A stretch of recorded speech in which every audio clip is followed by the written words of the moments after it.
before I begin today's video, I want to apologize in advance. I'm very, very sorry that I haven't been uploading a lot of content on this channel. We're going to be talking about the PlayStation 5, the possible specs of the PlayStation 5. We're going to be tackling the bullet points, and we're also going to be talking about a lot of rumors and speculations, okay? Now, the PlayStation 5 is supposed to support 8K. Also on the PlayStation 5, there will be no loading screens on any video game. Now, particularly in a video game, it has like 5 to 15 seconds of loading screen time. With the PlayStation 5, they're eliminating it.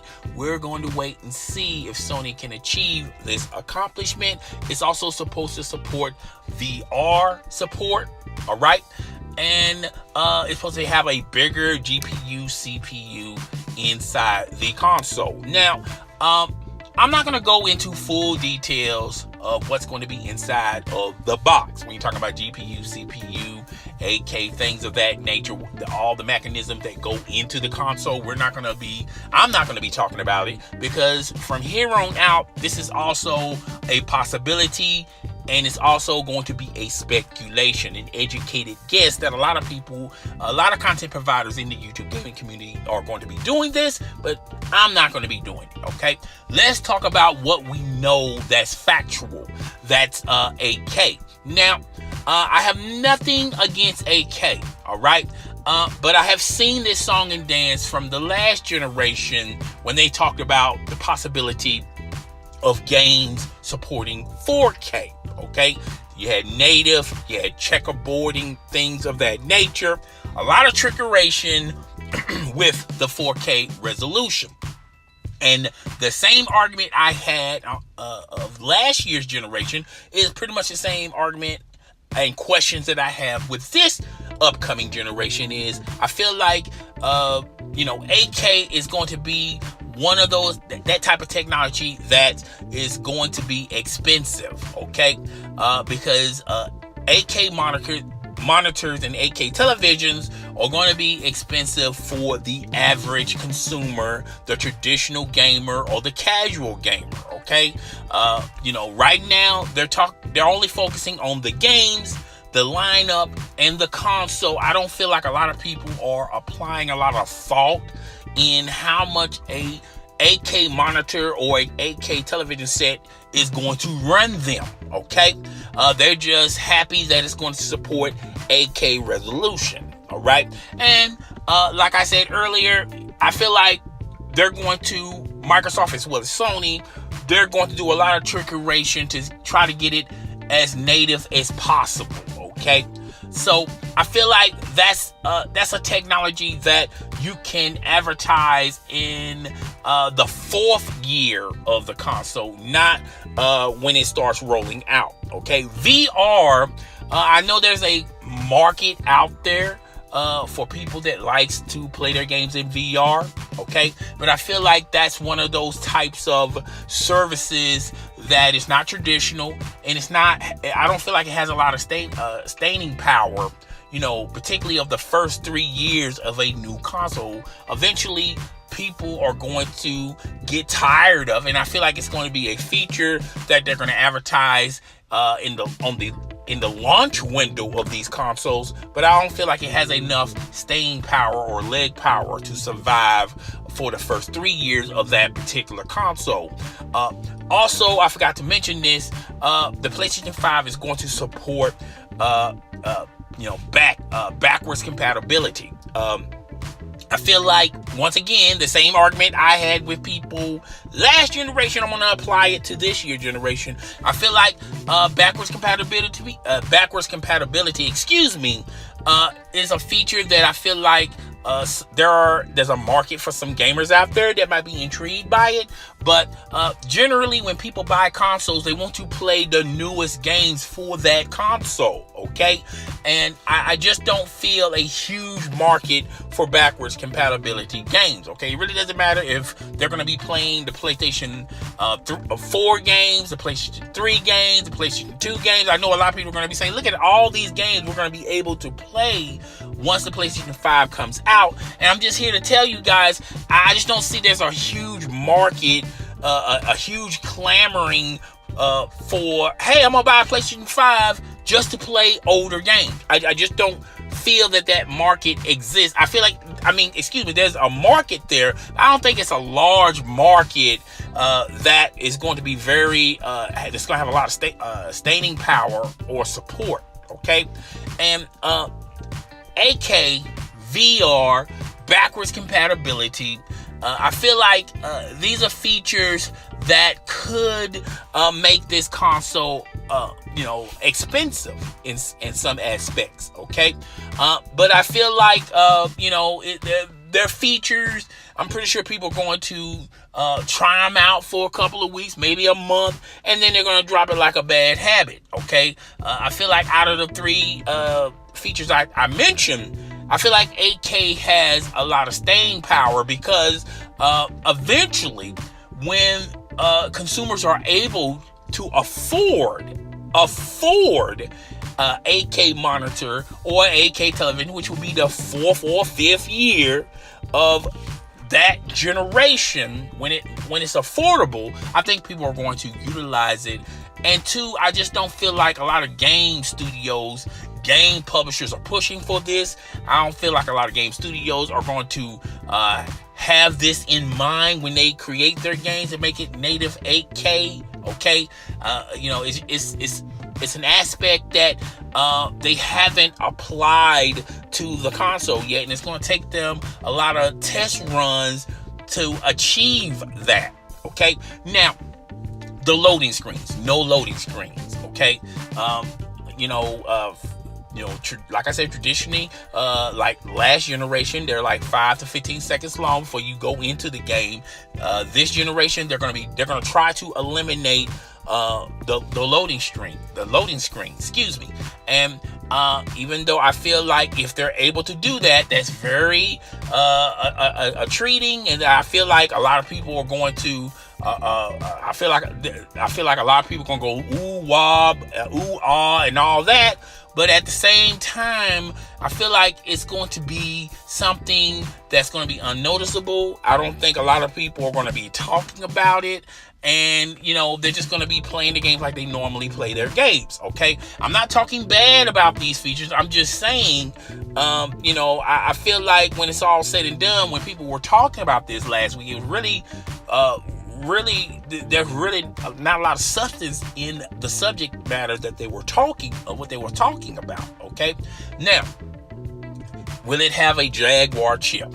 What about the GPU? What about the CPU? How strong it's going to be? How strong it's going to be compared to a PC or the Xbox or the next iteration of the Nintendo console? What's going to surpass the Nintendo Switch? I feel like a lot of people want answers for those questions. And before I tackle that and address that, I first like to state this for the record. Last generation, the PlayStation 4 was powerful. Okay, but it wasn't the most expensive console. It was the Xbox. Okay, the original OG Xbox was more expensive than the OG PlayStation 4, and the reason why it was $100 more because of the Kinect. Okay, and that's why a lot of people sort of jumped ship and they purchased and pre-ordered the PlayStation 4. Okay, now this year the PlayStation 4 is supposed to be powerful, and if you, depending on which blog or podcast you're signed on to or subscribed to, everybody's saying that the latest PlayStation 5 is supposed to be stronger than the Xbox console. And if that holds to be true, then nothing really has changed. Okay, the PlayStation 4 for the majority of that generation was stronger than the Xbox One. Okay, so if that's true, then at the end of the day, it really didn't mean anything. Okay, I don't think you have to, like I said last generation. Just because you have a powerful console, it really doesn't matter at the end of the day if you don't have games to back up and support that particular console.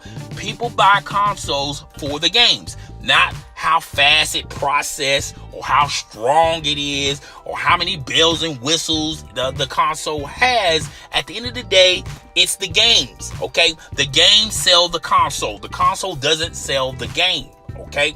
So, at the end of the day, I feel like I'm trying to keep this all perspective of Sony, okay? If this holds true, and let's just say, for the sake of argument, the PlayStation 5 is released somewhere in the holiday window of next year, okay? I don't think they're going to talk about it at this year's E3, even though Sony is not going to be at this year's E3. I do feel like they're going to start mentioning it closer to this 2019 holiday season, okay? And next year, they're probably going to do the same MO what they did, same blueprint they had with the PlayStation 4. They're going to introduce it at some, either the Electronic Gaming show. They didn't even introduce the PlayStation 4 at E3, even though they finally, first, they didn't introduce the PlayStation 4 first at E3. They introduced it at some other conference, okay? And I feel like it's going to be pretty much the same way with the PlayStation 5.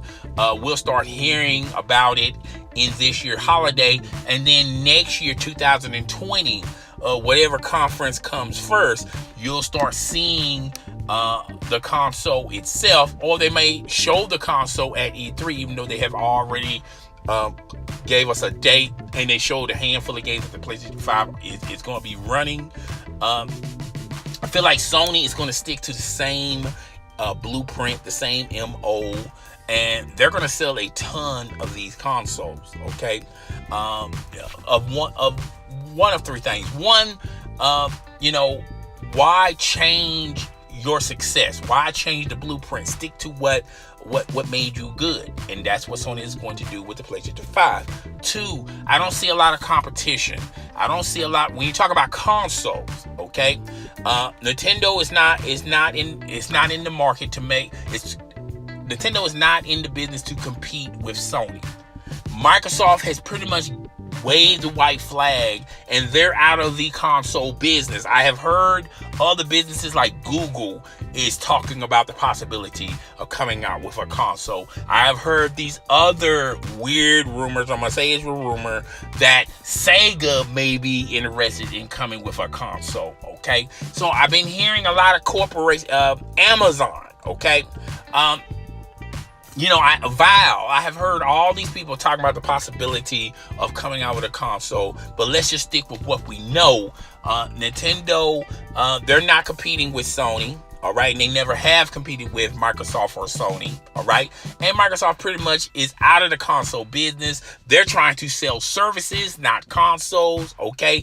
It's a no-win situation for them to continue to bang their head on the wall to try to compete with Sony. Sony controls all the important markets. No matter what fanboys say, Sony has always controlled those markets, and they pretty much always control the direction of the console business, okay?